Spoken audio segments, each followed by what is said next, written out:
Hello बच्चों, welcome to the class. उम्मीद करता हूँ आप लोग खैर आफियत से होंगे और आपने कल का जो लेक्चर था वो आपने पढ़ा होगा और वर्ड मीनिंग्स भी आप लिख रहे होंगे।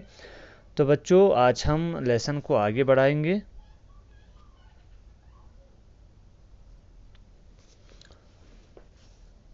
चलिए, कल हमने यहाँ तक रखा था।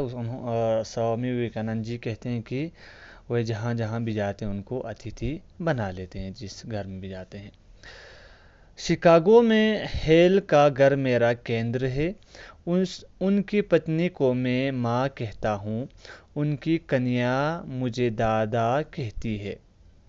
ऐसी महा ऐसी महा पवित्र और दयालु परिवार मैंने दूसरा नहीं देखा। कितने दया है इन लोगों में।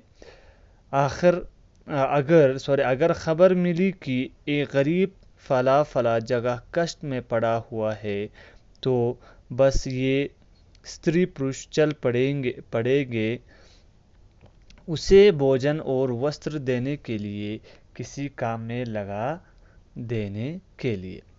तो बच्चों, शिकागो, ये स्वामी विवेकानंद जी कहते हैं कि वो कहाँ रहते थे?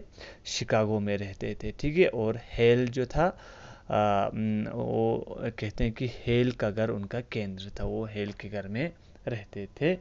और स्वामी विवेकानंद उनके हेल के पत्नी को माँ कहते थे। और उनके हेल के जो बेटी थी, कन्या थी। कन्या यहाँ पे आपको नीचे दिया हुआ है लड़की। ठीक है, लड़कियाँ, उनकी कन्याएं। ठीक है, कन्याएं लड़की, कन्या लड़की, कन्याएं लड़कियों को कहते हैं। ठीक है। तो उनकी लड़कियां उनको दादा कहती थी।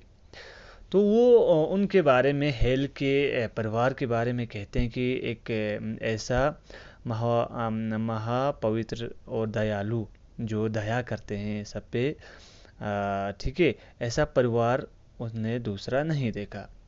वो उनके बारे में कहते हैं कि ये लोग इतने दया है इनमें कि अगर कहीं जगह खबर सुनता है कि मिलता है कि कहीं जगह एक गरीब बैठा हुआ है फला फला जगह पर। ठीक है। तो वो गरीब, इनको अगर सुनाई देते हैं कि वो गरीब थोड़ा कष्ट में है, तो वो वहाँ जाते हैं। वहाँ जाकर उन्हें जो भी चीज़, ये कहते हैं कि ये स्त्री पुरुष चल पड़ेंगे, उसको भोजन देंगे, खाना देंगे, वस्त्र कपड़ा देंगे और किसी काम में उसे लगा देंगे। ठीक है। तो स्वामी विवेकानंद जी कहते हैं कि इनमें बहुत दया है। ठीक है। ये लोग गर्मियों में घर छोड़कर विदेश अथवा समुद्र के किनारे चले जाते हैं। बाकी सब बातें जिस तरह अंग्रेज़ों में दिखाई पड़ती है, वैसा ही यहाँ भी है। पुस्तकें आदि आदि है सही, पर कीमत बहुत ज़्यादा है। उसी कीमत पर कलकत्ते या कोलकाता में 5 गुनी चीज़ें मिलती है। इसके बाद कहते हैं कि यहाँ वहाँ के जो अमेरिका के लोग हैं, वो गर्मियों की छुट्टी क्या करते हैं, गर्मियों में वो लोग घर छोड़कर विदेश चले जाते हैं या तो समुद्र के किनारे चले जाते हैं। ठीक है। बाकी सभी जो अंग्रेज़ों में आते हैं, कॉमन जो सभी जो अंग्रेज़ होते हैं वही है। लेकिन विवेकानंद जी कहते हैं कि पुस्तकें आदि यहाँ पे सही है। ठीक है। लेकिन उनका जो दाम है वो बहुत ज़्यादा है। ठीक है। और वो कहते हैं कि उसी कीमत पर हमारा भारत में, कोलकाता में 5 गुनी चीज़ें वहाँ पे मिल सकते हैं। ठीक है। तो कहने का मतलब है कि बहुत ज़्यादा वहाँ पे महंगाई है। ठीक है। यहाँ वाले वस्त्रादि का उत्पादन नहीं करते।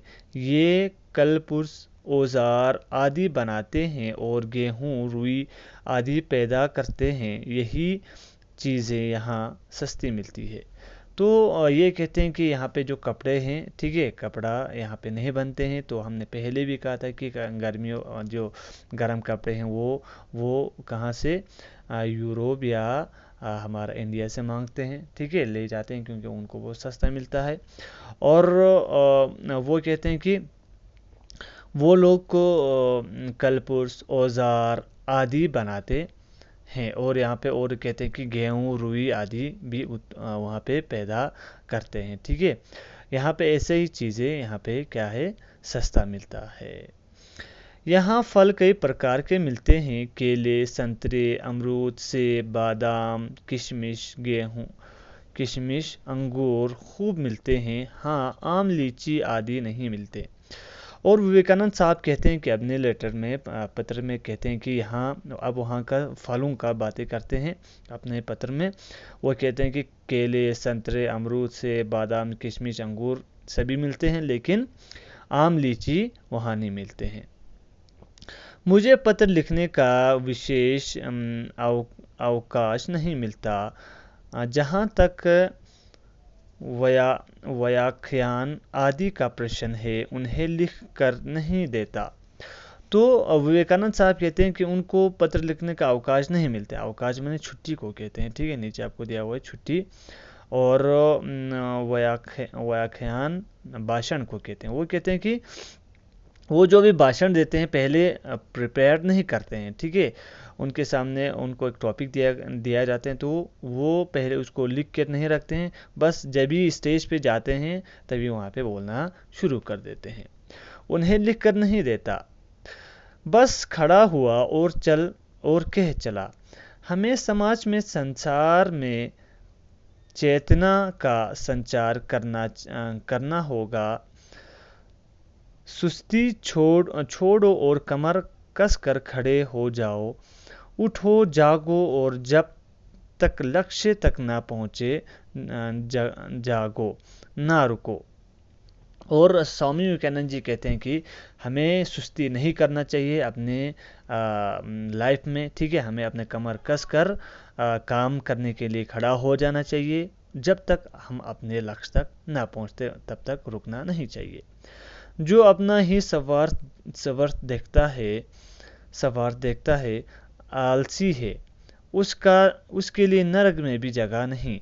जो अपनी जिद के सामने सबका सिर झुका देखना चाहता है, वह हमारा कोई नहीं है। आगे बढ़ो स्नेह सहित, विवेकानंद। इसके बाद विवेकानंद साहब कहते हैं यहाँ पे लाइफ का बहुत अच्छा सबक उन्होंने यहाँ पे आपको दिया है बच्चों। स्वामी विवेकानंद जी लिखते हैं कि जो अपने लिए जीता है, अपने स्वार्थ के लिए जीते हैं, ठीक है। वो कहते हैं कि जो अपना ही स्वार्थ देखते हैं आलसी है, उसके लिए नर्क में भी जगह नहीं है, ठीक है। उसके लिए जो सिर्फ अपने लिए जीते हैं, वो कहते हैं उसके लिए नरक में भी, जहन्नम में भी जगह नहीं है। और जो खुद के जिद के लिए दूसरों का सिर झुकाए, ठीक है, खुद के जिद के लिए एक खुद का काम है तो वो दूसरों को उसी काम को भी करने के लिए कहे, ठीक है। तो वो कहते हैं कि वो उनका हमारा कोई नहीं है, ठीक है। वो कहते हैं कि वो अच्छे लोगों में नहीं है, ठीक है। तो इसके बाद कहते हैं आगे बढ़ो स्नेह सहित। ये किसने लिखा है? विवेकानंद साहब ने लिखे, जिसे हम स्वामी विवेकानंद के नाम से भी जानते हैं, ठीक है बच्चों। तो उम्मीद करता हूँ आपको लेसन समझ में आया होगा, और जो नीचे वर्ड मीनिंग्स आ रहे हैं वो आप अपने कॉपी पे लिखना है। So stay at home, stay safe, thank you.